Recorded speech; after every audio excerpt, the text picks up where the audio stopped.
pediram que eu falasse hoje sobre redes sociais, me parece, não sei se é mídias sociais ou redes sociais.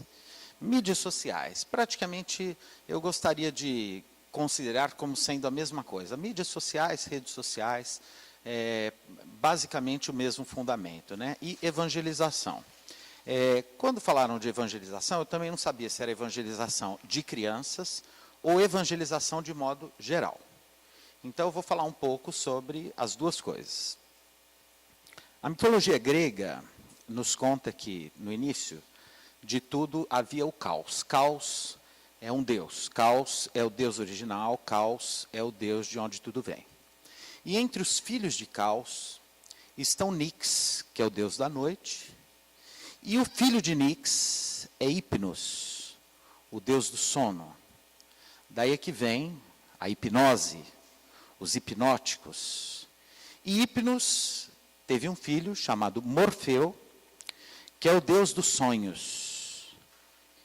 Daí que vem morfina, daí é que vem morfologia, daí é que vem morfético, né, a ideia do grego, né? Tudo que diz respeito à forma tem a ver com os nossos sonhos e, portanto, com um conceito espírita chamado ideoplastia, quer dizer, a plasticidade dos nossos pensamentos, a forma que nós imprimimos nos nossos pensamentos.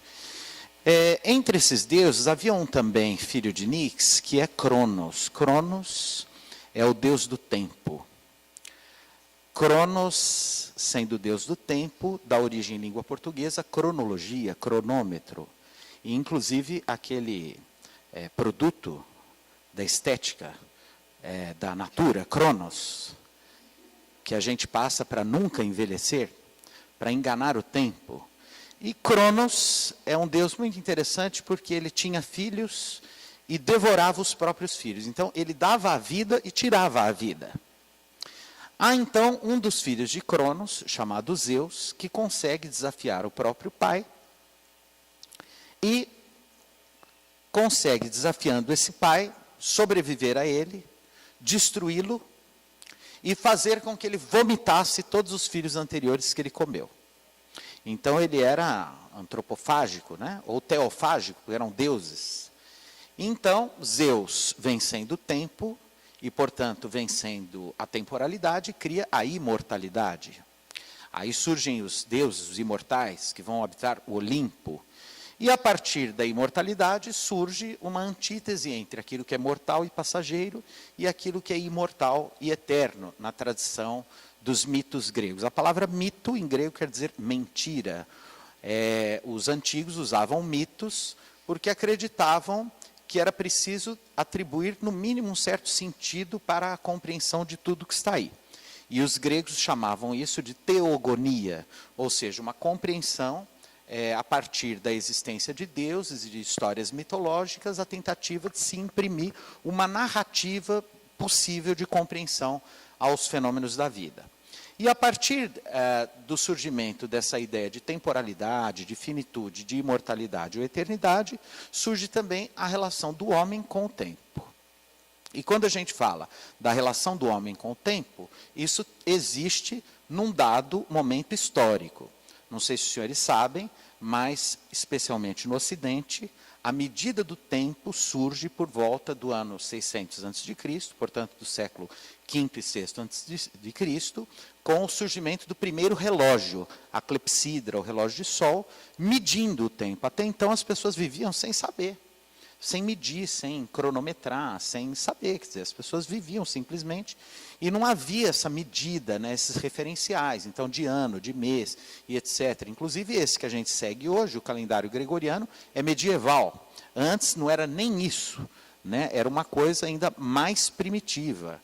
Inclusive, quando não havia sol, era impossível medir o tempo, porque o tempo era medido pelos raios de sol incidindo numa certa haste que projetava num plano a medida e a divisão do tempo. Então, com o surgimento do tempo, surge também a capacidade de pensar racionalmente a vida, de pensar logicamente a vida. Então, concomitante ao surgimento do tempo, nós temos o surgimento do pensamento lógico, do raciocínio ou da chamada filosofia. O primeiro filósofo de que temos notícia é Tales de Mileto, que além de filósofo era matemático, era geômetra, estudou a geografia. Depois nós temos Pitágoras, os pré-socráticos, e aí até hoje a chamada tradição filosófica do mundo ocidental, que vai passar por infinitos aí, filósofos e pensadores, etc. Mas por que eu estou fazendo essa introdução? Porque a nossa relação com o tempo é uma relação sempre muito referencial filosoficamente. Por exemplo, é muito comum hoje nós falarmos que o tempo está passando muito rápido, que a gente não vê o tempo passar, né? Que o ano já está quase no fim e a gente não viu o ano passar, que o dia acaba e não dá tempo de fazer tudo o que a gente quer. Da mesma maneira, a gente fala que está no mundo da informação em tempo real e, portanto, da informação e da comunicação em tempo real ou imediato. Imediato, o I quer dizer sem. Mediato tem a mesma origem de médium, de meio e de mídia. Se eu tenho uma comunicação imediata, é uma comunicação praticamente sem meio, que não tem ferramentas entre si, ela é direta, ela é instantânea, por isso imediata, sem meio. Isso nos dá ou nos imprime, ou constitui para nós, uma relação totalmente nova com o tempo. E por que é importante nós refletirmos sobre o tempo? Porque não há como pensar no ser fora do tempo. Há um filósofo que pensou isso, chamado Martin Heidegger, pela primeira vez, e que escreveu uma obra muito importante, considerada a maior obra filosófica do século XX, chamada Ser e Tempo, em 2 grandes volumes, que vai estudar como que o ser, ou isso que a gente chama de ser, inclusive o humano, está na sua relação com o tempo. Não há como ser fora do tempo. Por quê? Porque não há como parar o tempo. Santo Agostinho, que é o fundador da chamada patrística, ou filosofia cristã medieval, tem uma frase muito interessante, diz assim: se não me perguntam o que é o tempo, eu sei o que é o tempo. Mas se me perguntam o que é o tempo, eu já não sei mais o que é o tempo. Por quê? Porque o tempo é muito mais uma experiência, uma sensação, uma intuição, uma forma de lidar com as coisas do que propriamente uma concretude ou algo substancial. Em tempos de mídias sociais, a nossa relação com o tempo e com o espaço estão totalmente transgressivas, né? Ou subvertidas, como queiramos. E por que isso? Porque nós criamos um espaço totalmente irreal, imaginário, e, por isso mesmo, chamado de virtual. Há, então, hoje, em trânsito, na nossa experiência, 2 formas de vida. Uma vida real, que é a vida substantiva, essa que é nossa mesmo, do nosso corpo, e, portanto, podemos chamá-la de corporeidade, e uma virtual. E se nós perguntarmos o que é essa realidade virtual, eu diria que, até agora, os pensadores da contemporaneidade ainda não conseguiram definir como isso se dá. E eu vou dar um exemplo da dificuldade da gente considerar isso. Vamos imaginar, o poeta Eduardo Galeano conta uma história interessante num livro chamado Livro dos Abraços, que é um livro de crônicas, muito interessante, que ele diz que o pai dele, lá nos anos 40, quando surgiu a televisão, ele é um escritor uruguaio, ele morava no campo e aos domingos tinha um programa que uma moça apresentava, muito bonita, e ele conta que o pai dele, todos os domingos, o programa começava às 8 horas, então às 7 horas ele tomava banho, se barbeava, se arrumava para ver a moça na televisão. E ele paquerava essa moça. E ele dizia para o filho que achava que ela tinha muita simpatia por ele também. Né? Quer dizer, olha a ideia de que talvez ela estivesse vendo ele, né? Realmente. E isso é a televisão. Antes da televisão, a gente tinha o rádio. Então, a voz foi projetada, né, pelas ondas de rádio, etc., as ondas largas, ondas curtas, etc., né? a todos os lugares do mundo, né? A invenção do rádio, etc. Isso já foi um grande avanço. Antes do rádio, nós tivemos outras ferramentas de comunicação. Por exemplo, a história dividida, né, no surgimento da escrita e a pré-história antes da escrita. Então, é tão importante essa questão da comunicação, da linguagem, que a história é dividida em antes da escrita e depois da escrita. Antes da escrita, pré-história, depois da escrita, história. Então, podemos considerar que a história é produto da linguagem. Olha que interessante. Não é possível constituir uma história sem uma linguagem. Humberto Eco, que é o grande estudioso da linguagem, ao lado de outros pensadores do século XX, ele vai dizer que não é possível saber se o pensamento é produto da linguagem ou se a linguagem é produto do pensamento. Por quê? Porque não há como pensar em alguma coisa que não tem nome. Qualquer coisa que a gente pense, tem nome. E se não tem nome, a gente dirá, pensei em alguma coisa que não tem nome. E uma coisa que não tem nome, já tem nome, porque foi expressa com a expressão uma coisa que não tem nome. Então, não há como pensar em alguma coisa que não seja transformada em linguagem. Então, os filósofos não sabem dizer se o pensamento é produto da linguagem ou se a linguagem é produto do pensamento, porque eles são interligados, linguagem e pensamento. Depois nós temos o surgimento da imprensa por Gutenberg, no século XIV, XV, o primeiro livro impresso, que é a Bíblia, né, de São Jerônimo, etc. Depois o surgimento das grandes editoras. A partir, né, da imprensa, nós temos o surgimento dos jornais. A palavra jornal tem origem francesa, né, de jour, por isso que a gente fala bonjour, dia, journal em francês, quer dizer aquilo que se lê ou que se lança todo dia, por isso que é jornal, por isso que é diário. E depois a grande imprensa, as revistas, as grandes editoras, as grandes companhias, e pode-se dizer que nunca a humanidade leu tanto e imprimiu tantos livros como no mundo contemporâneo. E agora surge uma outra revolução. Qual é essa revolução? A grande revolução tecnológica que marca aquilo que os historiadores modernos chamam de pós-modernidade.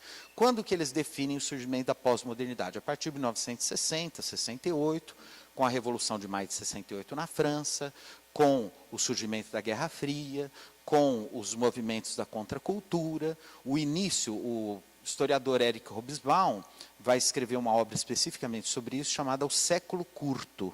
Por que o século curto? Porque ele considera que todas as características que constituem os principais elementos do século XX surgem no pós-guerra, e, portanto, por volta do ano de 1918, 1919, a partir da Primeira Guerra Mundial, e o século seguinte, que é o século XXI, que é esse que nós estamos, vai surgir em suas características fundamentais anteriormente ao final cronológico do século, com a queda do Muro de Berlim em 1985, se não me engano, 1987. Então aí surge isso que nós chamamos de pós-modernidade ou do século XXI. E com esse século XXI surge uma grande revolução tecnológica, que é o surgimento desse espaço virtual, que são as mídias virtuais, e que se estendem sobre isso que a gente chama de internet. O arquivo de todas essas informações em algo absolutamente abstrato, que a gente tem muita dificuldade de entender, que a gente chama de nuvem, que é alguma coisa meio metafísica, ou melhor, totalmente metafísica, né? Depois, um aparelhinho chamado celular, né? Por que é celular? Porque é uma célula, né? O nome celular vem de uma analogia com a célula, portanto, a menor partícula de uma ferramenta de comunicação, por isso que a gente chama de celular, né? E que hoje se tornou praticamente fundamental na vida das pessoas, especialmente no mundo ocidental, urbano e etc., em que a gente se comunica e tem acesso a redes internacionais. Então, ao Facebook. O que é o Facebook? Book é livro, face, face. Um livro de face, como se fosse assim, um mostruário de caras, de rostos. Facebook. E o Instagram, por que chama Instagram? Gram quer dizer mensagem, por isso que a gente chamava Telegram, telegrama. Esse telegrama, esse grama é gram, do mesmo gram de Instagram. Instagram porque vem de instantâneo e, portanto, uma mensagem instantânea e, portanto, Instagram. E outros aplicativos, etc., de comunicação aí virtual e instantânea. Nós não conseguimos ainda determinar um julgamento moral sobre isso. essas redes sociais, essas mídias sociais, elas são boas ou ruins? Tem essa resposta, né? As pessoas mais sensatas e que se debruçam sobre essa questão na modernidade vão dizer que ela não é nem boa nem ruim. Assim como uma faca não é nem boa nem ruim. Eu posso usar uma faca para fazer um delicioso almoço e posso usar uma faca para furar alguém e matar alguém e agredir alguém. A faca é boa ou é ruim? Depende do uso que eu faço dela. Então, as mídias sociais, elas não são nem boas, nem ruins. Elas são uma revolução tecnológica, produto de uma grande transformação nos mecanismos de linguagem internacionais, etc. E eu diria que elas são sem volta. E como elas são muito rápidas, e como isso é muito novo, e como a gente não sabe ainda lidar com isso, a gente não sabe ainda qual vai ser o resultado disso das 50, 100, 200 anos. Mesmo porque nós podemos dizer que isso que o homem vive nos últimos 50 anos é mais transformador e revolucionário em termos de tecnologia do que tudo que o homem criou em termos de tecnologia ou técnica nos anteriores 5.000 anos. Eu vou repetir isso. Em 50 anos, o mundo mudou mais do que nos anteriores 5.000 anos. A gente soma 5.000 anos. E os últimos 50 foram mais transformadores do que os anteriores 5.000 anos. A gente fica até um pouco tonto com isso, porque a gente não sabe direito como lidar com essas ferramentas, como lidar com isso. Quando eu falo dessa questão da comunicação e das grandes questões que estão por trás disso, uma, por exemplo, é com quem a gente se comunica quando se comunica via redes sociais. Vou tentar ser mais didático. Retomando aquela passagem lá do pai do Eduardo Galeano, né? Vamos imaginar que eu tenho aqui o meu celular, e o meu celular, ele não tem vida própria. Ele é um aparelho, é uma máquina. Então, quando, por exemplo, eu tenho uma conversa via WhatsApp, por imagem, a pessoa que está do outro lado, ela vai ver uma imagem de mim, mas que não sou eu. Porque eu concreto, eu substancial, estou aqui agora. A pessoa não tem acesso a mim. Ela tem acesso àquilo que nós podemos chamar de uma representação imagética do que eu sou, mas não a mim mesmo. E eu vou vê-la, mas o que eu estou vendo é uma representação imagética do que ela provavelmente é, mas eu não tenho acesso a ela real ou verdadeira, ou substantiva, ou concreta, ou fisiológica, que é a dimensão corporal dela. E isso é tão sério que se, por exemplo, de repente der pau no meu celular, a pessoa com a qual eu estou conversando, ela provavelmente continua existindo lá. Mas se eu conheço ela só via WhatsApp, como a gente hoje tem namoros virtuais, amizades virtuais, pessoas que só conhecem pelas redes, a pessoa some.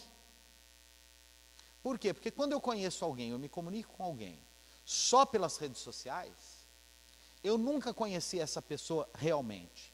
Eu só tive acesso o tempo todo a uma representação imagética dela. Eu estou sendo claro ou não? E aí, quando dá um pau, ela simplesmente deixa de existir, porque na realidade ela nunca existiu concretamente para mim. Eu só tive contato com uma representação virtual dessa pessoa. E aí, naturalmente, nós estamos em contato não com a pessoa em si, mas com a representação simbólica dessa pessoa. Há um pintor francês do século XX, muito interessante, dos anos 40, 50, que pintou um quadro que se tornou emblemático dessa questão das representações, né, imagéticas, antes mesmo das grandes revoluções tecnológicas. Ele se chamou René Magritte. E ele tem uma tela muito interessante, que é um cachimbo. Ele desenhou um cachimbo, e embaixo desse cachimbo ele escreveu assim, isto não é um cachimbo. Esse foi o quadro dele, né? E é interessante, porque se você mostra o quadro sem a frase, e você pergunta para alguém, o que é isso? A pessoa vai responder o quê? É um cachimbo. Mas é um cachimbo? Não. É uma representação simbólica de um cachimbo. Só que a gente passa por cima dessa reflexão. A gente vai direto a uma substancialização. Então a gente fala, isso é um cachimbo. Para a gente lembrar que não é, a gente precisa de alguém que puxe a orelha da gente e fala, ó, cuidado, isso não é um cachimbo. Num primeiro momento você acha que é, mas na verdade, não é um cachimbo. Ontem eu vi uma peça de teatro muito interessante, de uns alunos aí de uma escola, chamada O Rinoceronte. É a peça de um autor russo chamado Eugene Ionesco, que escrevia os chamados teatros do absurdo, chama O Rinoceronte. E é interessante porque é a história de uma vila, que diz que um rinoceronte passa por lá, só que é um lugar que nunca teve rinoceronte e não tem nenhum zoológico que tenha rinoceronte. Então fica todo mundo abismado com aquilo. E aí alguém vai dar uma notícia numa redação de jornal e eles começam, ó, nós temos que noticiar o aparecimento desse rinoceronte. Aí ele fala, mas esse rinoceronte tinha 1 ou 2 cornos. Aí fala, não, tinha 1, o outro falou, não, tinha 2. Não, quando é 2 é asiático, quando é 1 é africano. E aí eles não chegam a uma conclusão. Aí eles começam a desconfiar se o rinoceronte realmente passou por ali ou se foi um delírio coletivo. E aí eles começam a questionar se eles publicam ou não a notícia, porque não tem como provar que o rinoceronte existe. Aí vira uma confusão total. Eu só sei que como é uma peça nonsense, absurda, no final todos os habitantes viram rinoceronte. Eles se transformam em rinocerontes. Né? E aí por trás disso é uma metáfora interessante, porque a gente tem se tornado, via redes sociais, em coisas que às vezes nós não somos do ponto de vista da consciência essencial. Então, o que é o homem? Essa é a grande questão, né? O que é o homem? Nós somos uma essência, nós somos uma singularidade, nós somos uma criação divina, nós somos uma centelha divina, nós temos uma alma. E a gente entra nessa questão da doutrina espírita. Para a doutrina espírita, nós somos espíritos. E o que é um espírito no conceito kardeciano, né, espírita? Espírito é um princípio inteligente que em dado momento desperta na condição de simplicidade e ignorância e, portanto, um momento que é comum a todos os espíritos, quer dizer, em estado de pureza primitiva, nós ainda não temos personalidade espiritual. Todos nós somos criados iguaizinhos. Como que a gente vai constituindo isso que nós somos? Através do exercício da nossa liberdade ontológica. Ontologia é uma parte da filosofia, quer dizer, estudo do ser, daquilo que somos realmente. Então, para a gente ser bem didático, vamos imaginar que nós somos como blocos de argila fundamentais, todos iguais, e desse bloco surgem braços que vão se auto-esculpindo. E aí nós vamos nos tornando isso que nós somos. Então, por exemplo, essa coisa que vos fala, e que nesse momento se chama André, porque isso também não é eterno, isso é temporal, eu posso ter outras encarnações em que eu tive outros nomes, e pode ser que eu tenha outras, e que tenha outros nomes, mas esse que vos fala agora, não é resultado de uma ação divina, apenas. É o resultado de uma criação divina essencial, modelada por mim mesmo, no exercício da minha liberdade. Eu sou o produto das escolhas que eu fiz.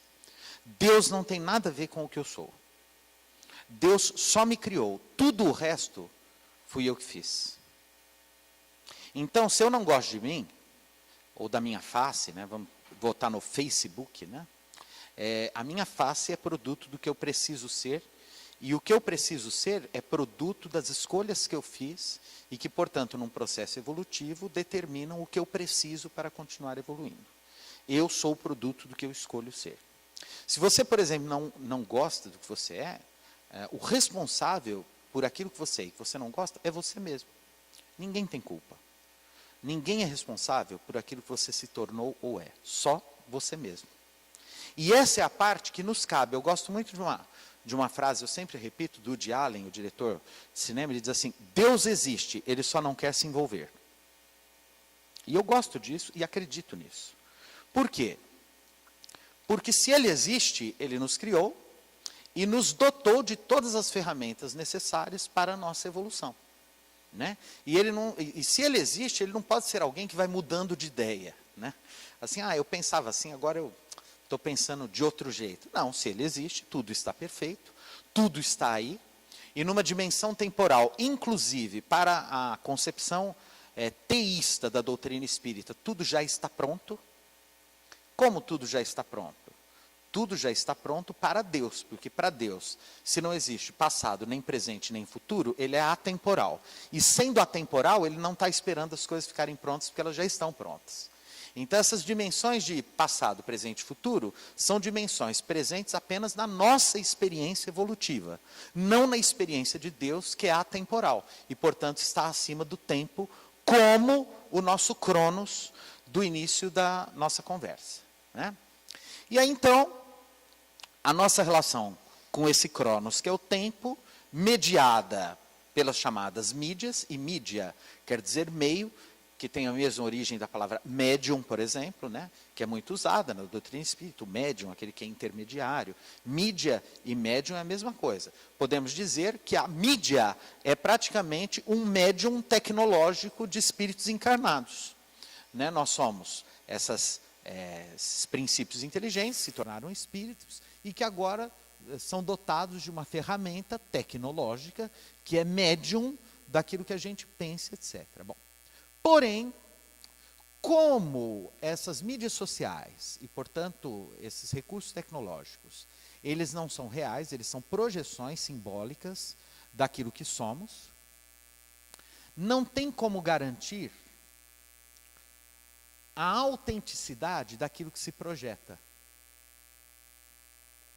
E hoje, por exemplo, de uma forma bem imediata e contemporânea, nós estamos vendo aí o grande debate sobre as chamadas fake news.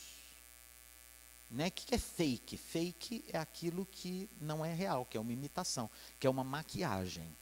Aliás, eu costumo chamar o Facebook de fake book. Por quê? Porque, em geral, só vai aquilo que a gente quer e de uma forma bem maquiada. Né? Dificilmente você vai colocar uma foto no seu Facebook, você levantando com ressaca, 2 olheiras desse tamanho, né? Com aquela placa que você tem de bruxismo, né? De manhã, né? Com o cabelo todo desarrumado. Eu tenho muita preocupação com isso, é uma coisa que me incomoda profundamente, né? Em geral, a gente se pega aquela foto mais legal, e, em geral, a nossa foto mais legal é aquela que menos se parece com a gente. Curioso isso, né? Mas uma foto fake, né? E a gente põe. Porque a gente quer que o mundo tenha acesso, não a nós, na nossa realidade, mas a projeção imagética, simbólica, idealizada daquilo que a gente gostaria de ser. Inclusive daquilo que a gente gostaria de ser 24 horas por dia. A gente queria acordar lindo. Se der para dar até uma melhorada na imagem com o Photoshop.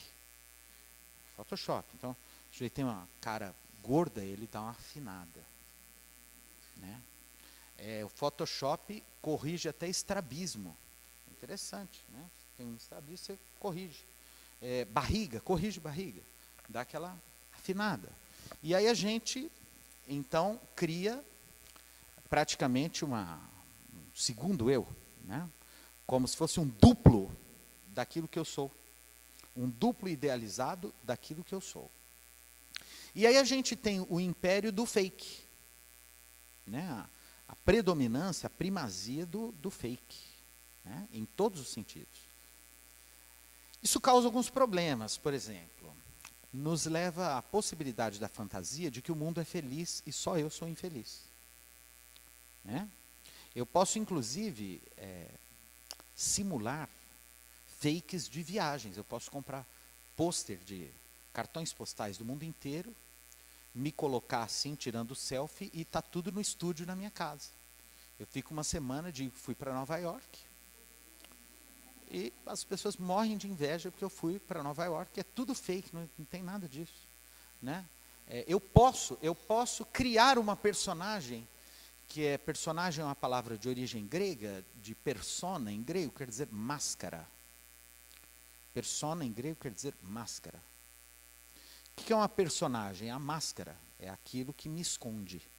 É aquilo que eu mostro para o mundo, mas que não necessariamente corresponde à minha verdade ou à minha realidade, que fica em segundo plano. Todo mundo que vai tirar uma selfie, em geral sorri, né? Vocês já viram. Por exemplo, o marido, a mulher, eles estão brigando há 3 horas num restaurante. De verdade, naquele momento, eles desejam o óbito um do outro o mais rápido possível, especialmente se o outro tem um seguro interessante. Mas eles resolvem tirar uma selfie, porque, afinal de contas, ela falou para as amigas que ia ter um jantar romântico, o marido, elas vão morrer de inveja, especialmente se não tem marido. Então, elas tiram o selfie, então eles estão se odiando, mas na hora de tirar o selfie, eles estão muito bravos, na hora de tirar o selfie, eles viram assim. E aí tiram. Porque eu preciso vender a imagem de que eu sou muito feliz, de que meu casamento é muito bom, de que eu sou muito realizado, que a minha vida é maravilhosa. Não é? Mais que isso, eu preciso transparecer no meu Facebook que eu sou uma pessoa interessante. Então eu pesquiso no Google uma frase que pareça inteligente, que seja de impacto, para colocar. Não tem uma frase do Facebook que você põe? É uma frase, não é? Eu não tenho nenhuma dessas redes, então eu não sei. Mas no Facebook tem uma frase, não é? Que me parece que é aquela frase que vai dizer o que eu sou, né? Que sintetiza a minha personalidade única, entendeu? E aí eu ponho essa frase também. Né? Que mais? Aí eu monto um álbum, fake, obviamente. Eu frequento bons restaurantes. E aí eu vou criando padrões e referências de felicidade, etc., muito difíceis de serem alcançadas.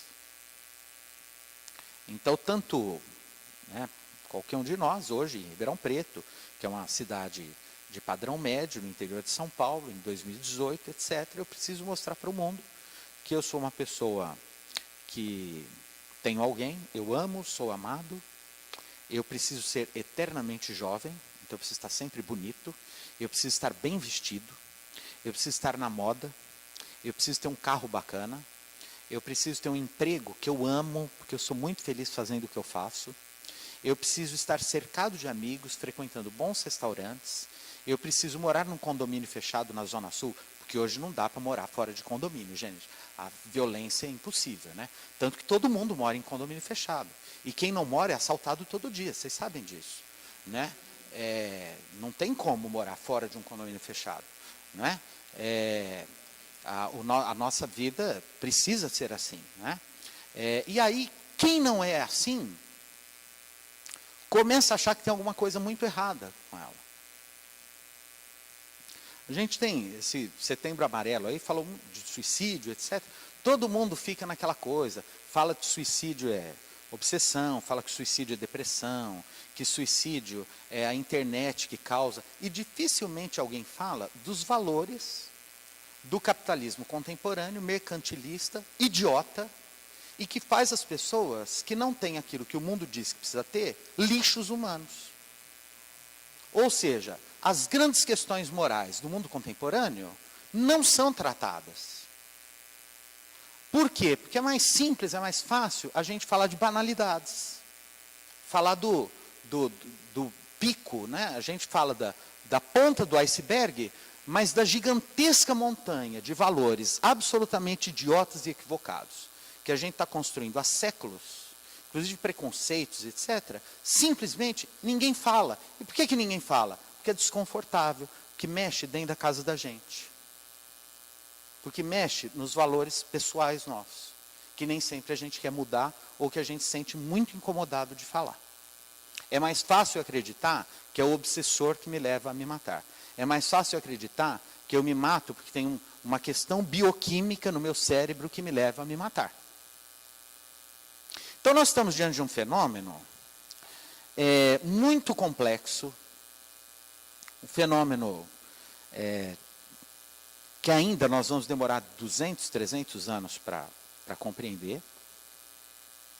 O pensador que talvez mais tenha chegado perto a uma análise mais profunda dessa questão é um polonês, um sociólogo polonês, chamado Zygmunt Bauman, que criou um conceito de pós-modernidade líquida, em que ele vai falar dessa relação nossa com o tempo e de uma busca de felicidade desorganizadora. Do que eu estou falando? Quando Freud escreveu a sua obra antológica chamada O Mal-Estar na Civilização, ele vai dizer que a construção de um mundo que ele chama de civilizado vai se pautar em 3 elementos fundamentais: a ordem, a limpeza e a beleza. Então, se eu quero dizer que um dado mundo é civilizado, ele precisa ser super organizado, ele precisa ser bonito e ele precisa ser limpo.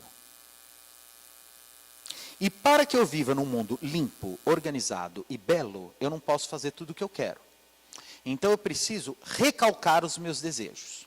Foi o conceito freudiano de recalque, de repressão dos desejos. O preço que eu pago para ter uma civilização é reprimir os meus desejos mais elementares. Isso criou uma civilização. No entanto, uma civilização não necessariamente feliz, com pessoas muito recalcadas. A busca mais gritante desse estado supremo de civilização foi feita pelo nazismo. Né? O que Hitler sonhava? Hitler sonhava com uma sociedade limpa, onde as pessoas são limpas, seguem os padrões que o mundo diz que são os corretos. É uma sociedade absolutamente organizada e uma sociedade do bem, né? Em que ele vai ditar o que é o bem. Limpa, organizada e bela. Hitler era um amante da arte. Quem quiser saber um pouco mais sobre isso, veja um documentário chamado Arquitetura da Destruição, que é fabuloso. Tem um outro também, que se chama O Ovo da Serpente, que mostra bem a origem do nazismo nessa busca de uma sociedade do bem, né? Organizada, limpa, bela, com todo mundo assim, digamos assim, branquinho, né? Bonitinho, do bem, né? A origem do nazismo é exatamente essa. E há 2 obras interessantes de uma filósofa judia chamada Hannah Arendt, que vai ensinar muitas coisas interessantes para a gente. Uma delas é a origem do totalitarismo e a outra a banalidade do mal, né? Em que a gente não consegue identificar o mal que está no nosso nariz. E Hitler conseguiu constituir uma Alemanha que atendia a essas ordenanças, né? A essas ordenações. Bom, e aí nós tivemos, mais ou menos, entre mortos e feridos, 50 milhões de mortos aí em 30 anos, os mortos diretos pelo nazismo e os mortos em consequência do nazismo. Na pós-modernidade, o Bauman vai dizer, o homem resolveu trocar um pouquinho da ordem da beleza, né, e da organização e da limpeza pela felicidade. E aí ele começou a colocar em xeque todos os ideais que constituíram isso que a gente chama de civilização. Só que para a gente ser feliz, nem sempre dá para ser limpinho. Para a gente ser feliz, não dá para a gente fazer dieta todo dia. Para a gente ser feliz, não dá para a gente aguentar um casamento infeliz 50 anos sem tentar um divórcio, né? Porque eu sou muito infeliz. Então a gente começa a subverter tudo.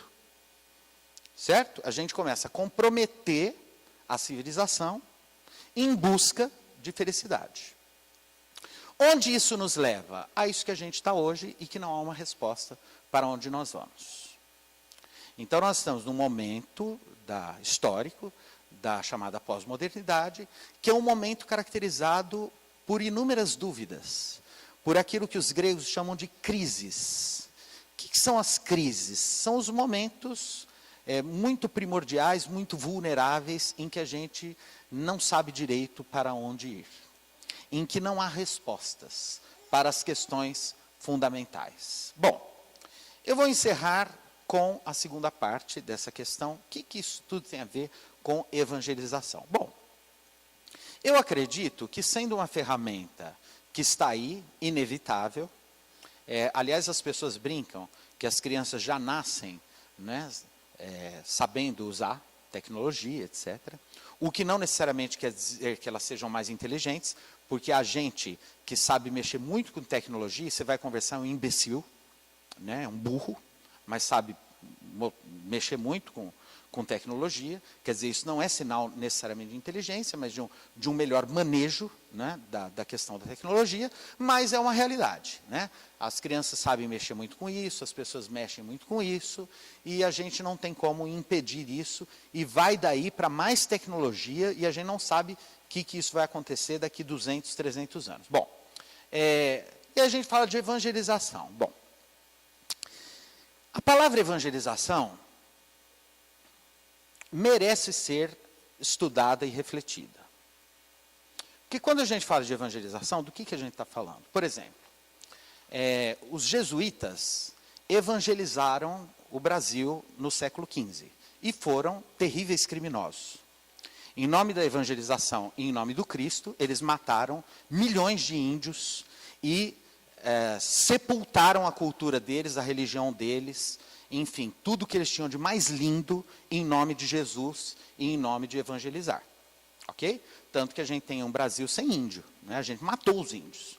Então, quando a gente fala de evangelização, de que tipo de evangelização a gente está falando? É uma evangelização que diz que Jesus é a única verdade e que a gente tem que aceitá-lo porque ele é o nosso Salvador? Se for isso, eu estou fora. Aliás, não só eu estou fora, como o Espiritismo está fora, porque o Espiritismo não é nada disso. O que é o Espiritismo? Primeiro, o Espiritismo é uma religião totalmente diferente. Diferente do catolicismo, do protestantismo, do evangelismo.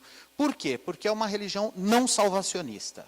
O que a gente chama de uma religião não salvacionista? Todas as religiões cristãs salvacionistas acreditam que Jesus Cristo é uma encarnação divina e, portanto, um modelo de avatar, como no hinduísmo, que se faz carne e que morre na cruz para nos libertar dos nossos pecados. O que isso tem a ver com o Espiritismo? Nada, nós não acreditamos nisso. Primeiro que nós não acreditamos que Jesus Cristo seja Deus. Jesus Cristo é um espírito, como nós, que passou por processos evolutivos como nós, e que se encontra num estágio chamamos de angelitude, ou de pureza espiritual, ou de espírito absolutamente evoluído, muito mais do que nós, e que funciona na nossa relação como um irmão mais velho, como um mestre, como aquele que mostra a direção, mas que não é Deus. Segundo, o fato dele ter morrido na cruz, para a gente não faz a menor diferença. Jesus Cristo podia, por exemplo, ter se casado com Maria Madalena, ter vários filhos, morrer com 90 anos, com uma gripe, e isso não o faria menos Jesus Cristo. Jesus Cristo podia ser gay, inclusive, né? Podia ter uma relação homossexual com um ou com 2 discípulos, e isso para a gente também não faria a menor diferença, porque isso não faria ele um ser humano pior, ou abjeto, ou alguém indigno de acreditarmos na sua mensagem. O Evangelho segundo o Espiritismo é muito interessante, porque se nós pesquisarmos todo o Evangelho segundo o Espiritismo, não tem nenhuma menção à paixão de Cristo, aos sofrimentos na cruz, à sua ressurreição, nada. Não tem uma passagem sobre isso. Allan Kardec não era um homem religioso. Allan Kardec era um homem laico, ele não tinha religião, ele não frequentava igrejas, e quando ele se interessou pelos fenômenos, né, das mesas girantes, etc., ele foi descobrindo uma dada lógica, racional. Os espíritos mostraram para ele que Jesus Cristo trazia uma mensagem ética, que poderia emancipar ética e moralmente os homens, e ele se agarrou a isso. Então, o que ele fez na primeira edição do Evangelho segundo o Espiritismo, que não se chamava o Evangelho segundo o Espiritismo? A primeira edição do Evangelho segundo o Espiritismo saiu com o nome de Imitação do Evangelho. Esse nome, Evangelho segundo o Espiritismo, veio na segunda edição, porque Allan Kardec considerou que imitação do Evangelho, esse nome não era bom, porque passava a ideia realmente de um evangelho fake, de uma imitação, né, de algo que não era legítimo ou autêntico. Então ele preferiu o Evangelho segundo o Espiritismo. E a expressão segundo quer dizer interpretado à luz da mensagem que os espíritos traziam nas comunicações que ele frequentava. Então o que ele faz? Ele seleciona apenas os trechos dos evangelhos que tinham conteúdo ético, Só. Detalhes biográficos e teológicos construídos pela Igreja Católica durante 1000 anos não estão presentes em nenhum momento das obras básicas. Nenhum. Inclusive até algumas referências, né, que são muito heranças da Igreja Católica, por exemplo, né, como a gente faz até de Maria, mãe de Jesus, né, que é uma figura que se tornou no Espiritismo, especialmente com a obra do Chico Xavier, uma figura que a gente reverencia muito. Mas aquele pesquisador, o Domênico, o Cosme De Masi, que acho que esteve aqui, ele é um estudioso das obras básicas, e ele pesquisou todas as obras básicas e toda a revista espírita. Em toda a revista espírita, em todas as obras básicas, sabe quantas vezes ele achou uma menção a Maria, mãe de Jesus? Você sabe ou não? Nenhuma. Não tem. Isso tudo é posterior à publicação das obras básicas e da revista espírita. Então, assim, nós não temos nenhuma ligação com o cristianismo medieval, católico, tradicional, conservador. Allan Kardec era um transgressor revolucionário. Ele propõe uma religião totalmente diferente, uma religião absolutamente consciencial e pessoal, que não se constitui em obrigações dogmáticas e ritualísticas, do tipo, para você ser espírita e evoluir, você nem precisa vir ao centro, você não precisa fazer sopa, você não precisa sequer trazer os seus filhos na evangelização. Aliás, você não precisa, para criar boas crianças, que elas sejam religiosas, numa visão kardeciana pura. Qual é o seu compromisso? O seu compromisso é fazer crianças, seus filhos, o máximo possível, decentes. Pessoas que prestam, pessoas generosas, boas, solidárias, que são capazes de ajudar o próximo, independente da religião do próximo, independente da cor do próximo, independente da sexualidade do próximo, independente da condição social do próximo. E aí, se a gente fala de uma evangelização que constrói pessoas boas, pessoas decentes, pessoas que prestam, pessoas legitimamente cristãs, numa acepção mais primitiva do cristianismo, essa evangelização vale a pena. E se a gente puder usar de todo e qualquer recurso para divulgar as sínteses éticas, as sínteses cristãs verdadeiramente kardecianas, a favor da construção de um ser humano mais digno, realmente mais cristão, aí vale muito a pena. Mas não só as mídias sociais, vale tudo a pena. Né? Não adianta eu ensinar meu filho a rezar, o Pai Nosso, a prece de Cáritas, a fechar o olhinho, e eu não ensino ele a dividir os brinquedos de uma sala inteira abarrotada com a criança que não tem uma boneca. Isso tem nome, se chama hipocrisia. E não é só espiritismo, não. Não adianta eu levar na igreja, fazer catecismo e ensinar, olha, meu filho, você precisa entender que aquele coleguinha que te bateu, você é superior a ele, porque você é cristão, entendeu? Você precisa entender que ele está abaixo de você. Aliás, tem uma pesquisa norte-americana com uma pedagoga que descobriu que ela pesquisou escolas americanas que tinham crianças que frequentavam grupos religiosos, protestantes, etc. E ela descobriu que as crianças filhas de famílias de ateus, em geral, dividiam mais as coisas do que os religiosos. Brincavam mais com as outras crianças que os religiosos. Tinham menos preconceito do que as crianças filhas de famílias de religiosos. Olha que coisa interessante. Então, o que a gente está fazendo em nome da religião? Né? Por exemplo, a gente para pensar que a ideia de Jesus, a proposta de Jesus é maravilhosa, mas ela não é o único caminho. Né? Os budistas têm fundamentos teológicos e filosóficos fantásticos, extraordinários, alguns inclusive infinitamente mais profundos do que alguns pensamentos cristãos. E Buda viveu muito antes de Jesus. Né?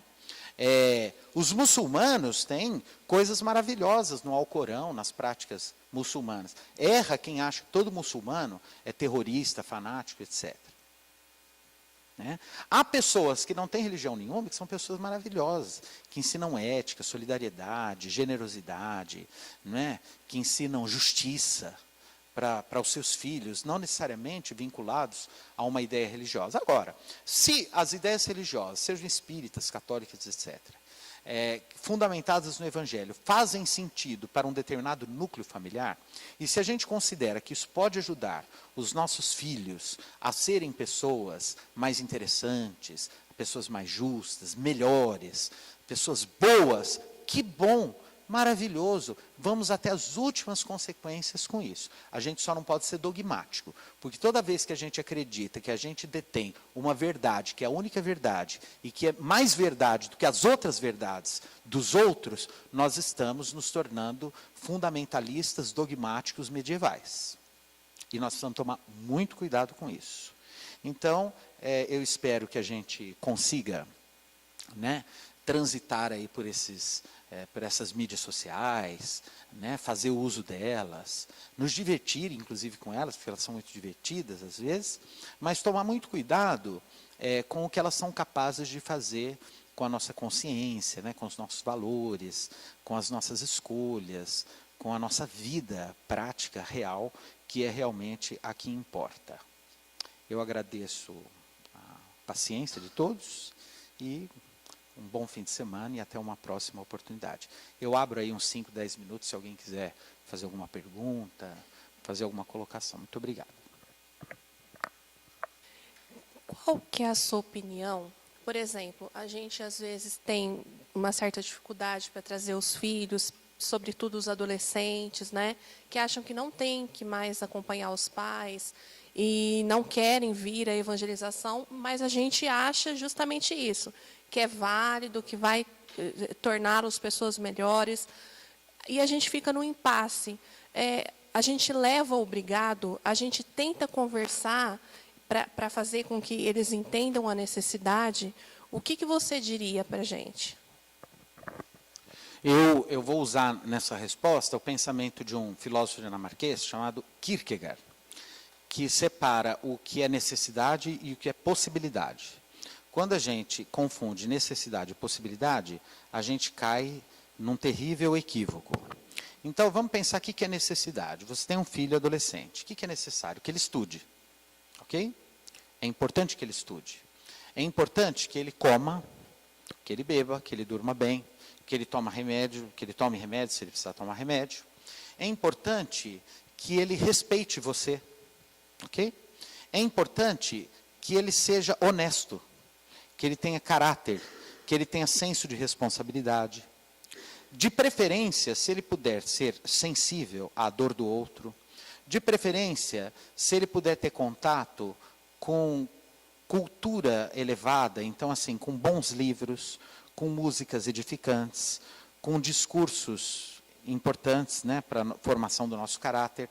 Se você puder dar a ele um lar em que as pessoas exemplifiquem na relação umas com as outras o amor, a responsabilidade, o carinho, a solidariedade, o aconchego, você está num plano da necessidade.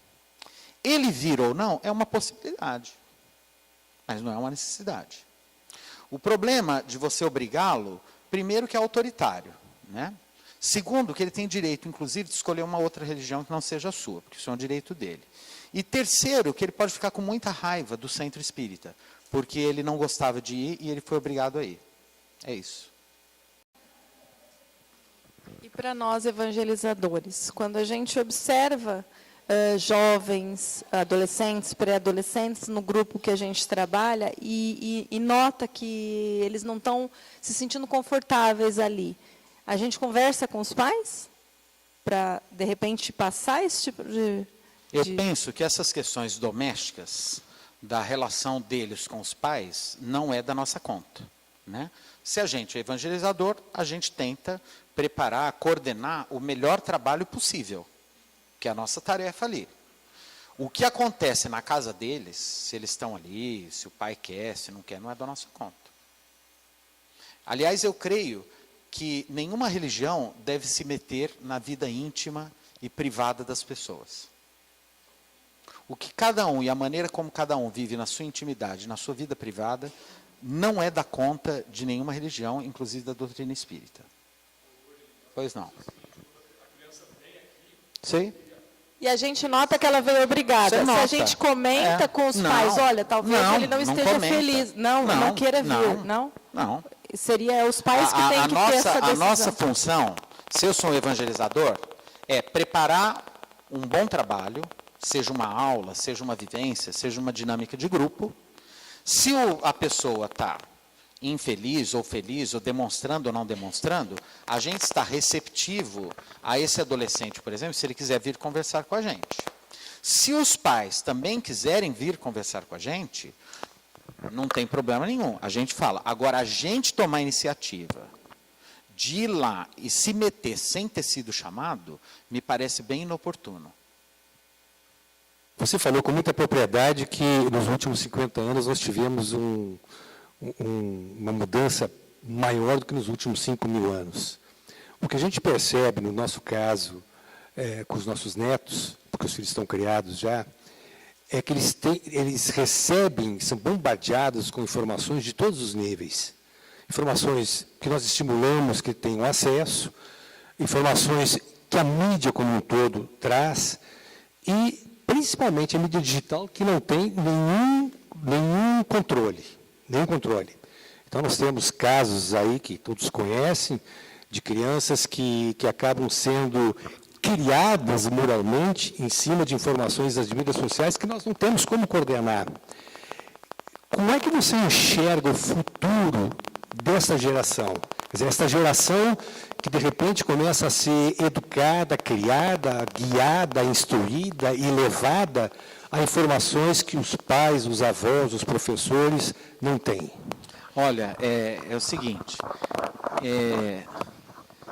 a pergunta que você está fazendo é justamente aquela parte da minha fala que eu falei que a gente não tem ideia do que vai ser.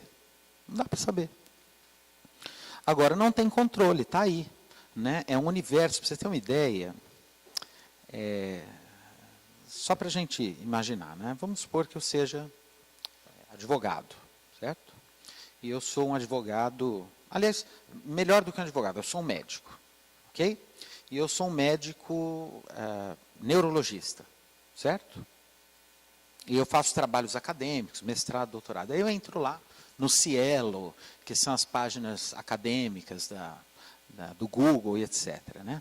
Se eu digitar, dependendo do tema que eu digitar, eu vou ver que por dia, mais ou menos, são postadas na rede mais de 50 mil pesquisas na minha área.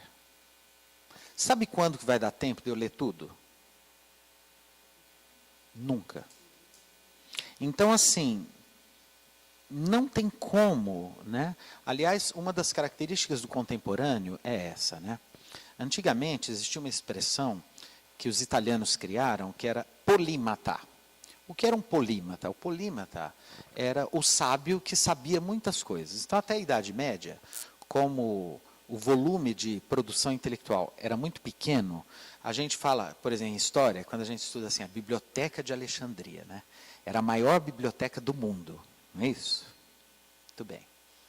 E aí ela foi incendiada por um fanático muçulmano, o califa Omar, que conquistou Alexandria e incendiou a Biblioteca de Alexandria. Bom, essa Biblioteca de Alexandria, que era a maior do mundo até então, era menor do que esse salão.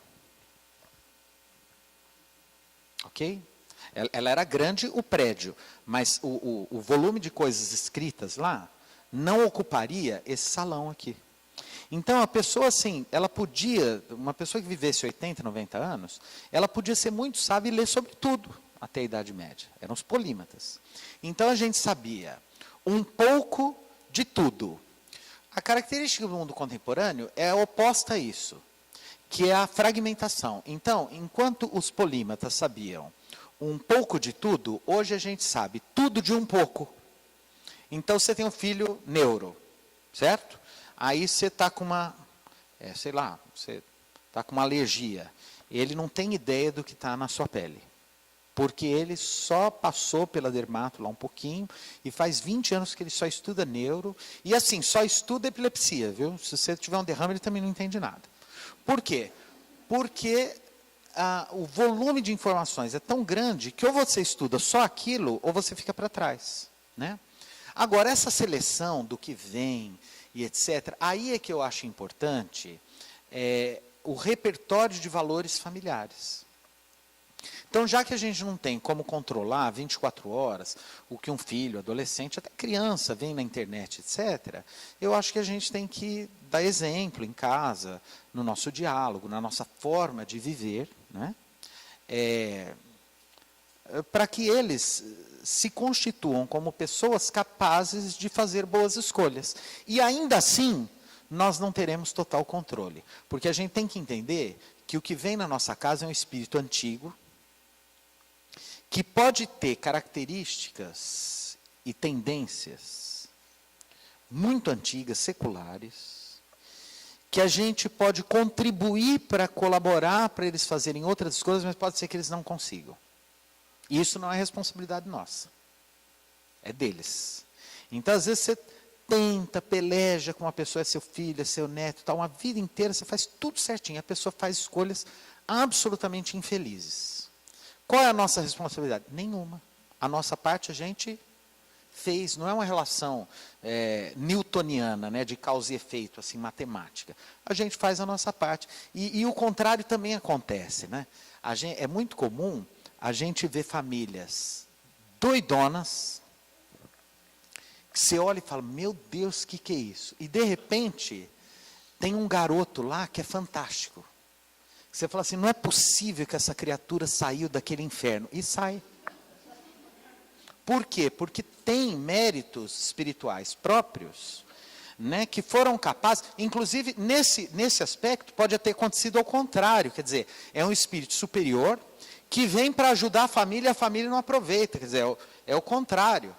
Como pode vir um espírito mais problemático, que a família tenta ajudar e também não consegue, ou consegue. Então, assim, a gente tem que fazer a nossa parte. Eu gosto muito de um ditado budista, que eu uso muito para a minha vida. Eu acho fantástico, uso mesmo. Adoro Buda, acho que é o aspecto, né? Sim, essa identidade, né, física.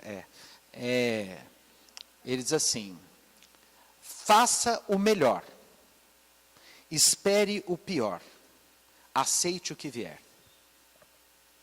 Isso é a melhor receita contra a ansiedade que existe.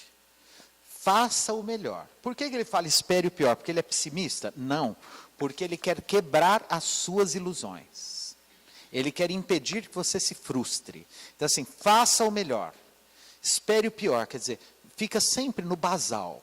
Aceite o que vier. Porque se você espera o pior, vem um pouquinho, já está bom. Né? Porque eu adoro também uma frase do Marquês de Maricá, que era um escritor do início do século XX no Brasil, e que eu acho uma frase de uma realidade incrível, que ele diz assim, de onde menos se espera, é dali mesmo que não sai nada. Então, assim, a vida tem me mostrado que isso é de uma realidade incrível, assim, né? Tinha um escritor espírita muito interessante, eu trouxe ele 2 vezes aqui, já morreu, era de Belo Horizonte, era um sujeito doidão, eu adorava ele. Né, eu falava assim, quando eu crescer eu quero ser igual a esse cara, eu estou quase lá. Era doidão, era um engenheiro, chamava Henrique Rodrigues, era um grande pesquisador espírita, pesquisador de paranormalidade, etc., de Belo Horizonte. Eu trouxe ele para cá umas 2 vezes, hospedei, aí eu desisti, porque a minha casa ficava um horror. Ele dormia de ponta cabeça, era um negócio. Né? Gostava de ouvir ruído de rádio, sabe? Falava que dormia. Doidão.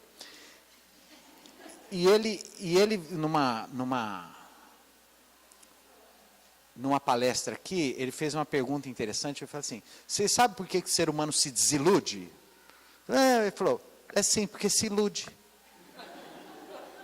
O melhor jeito de você jamais se desiludir é nunca se iludir. Se você nunca se iludir, você nunca vai se desiludir. Né? Essa é a receita da paz, da serenidade. Agora, Por outro lado, eu gosto da ideia do otimismo mesmo. Eu acho que eu sou um otimista, sabe? Eu acho que se a gente for otimista, a vida fica melhor. Mas sem confiar muito no otimismo. Uma coisa mais do afeto do que da razão. Não sei se eu respondo. É incógnita, não dá para saber, né? A gente não sabe nada. A gente está aqui, está preocupado, que marcou uma pizza hoje, de repente vai ter um infarto, não tem pizza, não tem nada. Tudo é uma grande ilusão, porque só é possível ser no tempo. A única possibilidade de ser do homem é o aqui e agora. Todo o resto é o que na filosofia existencial a gente chama de futuro presumido, mas que não dá para garantir. É isso.